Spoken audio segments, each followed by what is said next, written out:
நிறைய வண்டி உள்ள உள்ள உள்ள உள்ள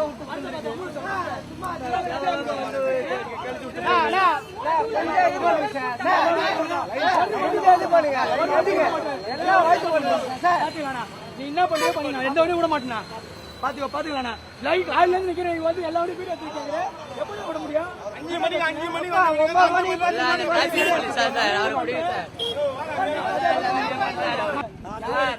எல்லாரும் கரெக்டா இருக்க மாட்டாங்க கஷ்டத்தை ரொம்ப எல்லாரும் கரெக்டா இருக்க மாட்டாங்க தெரியுதுங்களா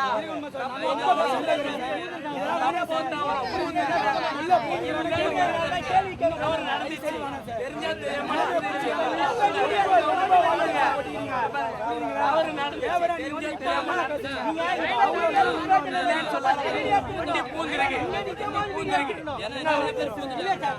காலையில் 6 மணிக்கு வந்தோம் சார். லைனாக தான் சார் போயிட்டு இருந்தது. திடீர்னு வந்த எஸ்ஐ சார் வந்து அந்த பஸ் டிப்போட வந்து வண்டியை வெளியே போக சொன்னார்.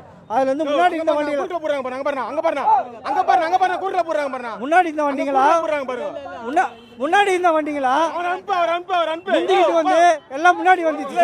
பின்னாடி மணி 2 போகுது சார். இன்னும் சோர்ஸ் டிஃபன் பண்ணல, எதுவுமே பண்ணல சார். காலையில் 6 மணிக்கு வந்து பிரிட்ஜ் ஏறி இறங்கி நின்று போட்டு இன்னும் வரைக்கும் கரெக்டாக லைனில் தான் வந்தோம். ஒரு எஸ்ஐ வந்து சந்தூரில் போயிட்டு கரெக்டாக ஃபாலோ பண்ணுவாங்கன்னா அங்கேருந்து கரெக்டாக வந்ததுனால ரோட்டில் இருக்கிற எல்லா கடைக்காரங்களுக்கும் சப்போர்ட் பண்ணுறாங்க. இந்த மாதிரி கடை சங்கத்தில் சொல்லி நீங்கள் வந்து டிராஃபிக் பண்ணுறீங்க 4 நாள் கடைக்காரங்களை இருக்கிற சப்போர்ட் பண்ண அவங்க வந்து டெய்லி கூலின்றதுனால அவங்க வந்து அவங்களோட வியாபாரத்தை பார்த்துப்பாங்க. எங்களுக்கு வாழ்வாதாரமாக இறந்து போயிருக்கிறோம். ஒரு நாள் வண்டி ஓட்டணும், ஒருத்தவங்க 2000 3000 தண்டல் கட்டுற வேலை இருக்குது. தண்டல் கட்டியே இந்த மாதிரி கியூ நின்று திடீர்னு எஸ்ஐ வந்து இது உள்ளே போகணுன்னா அவ்வளோ தூரம் லைனில் நின்று வந்து எல்லாமே இப்போ வந்து எல்லாமே உள்ளே போந்துட்டாங்க. அப்போ நாங்கள் காலையிலேருந்து நின்று சாப்பிடாம கொள்ளாமல் எங்கேயுமே நவரில் கொஞ்ச நேரத்தில் என்கிட்ட எல்லாமே ப்ரூஃப் இருக்கு. அவருடைய டியூட்டி டைமில் வந்து வேலை பார்த்தா சார். இப்போது அவர் பார்த்த டைமில் வீடியோ எடுத்துட்டு என்கிட்ட எல்லா ஆதாரமும் இருக்குது.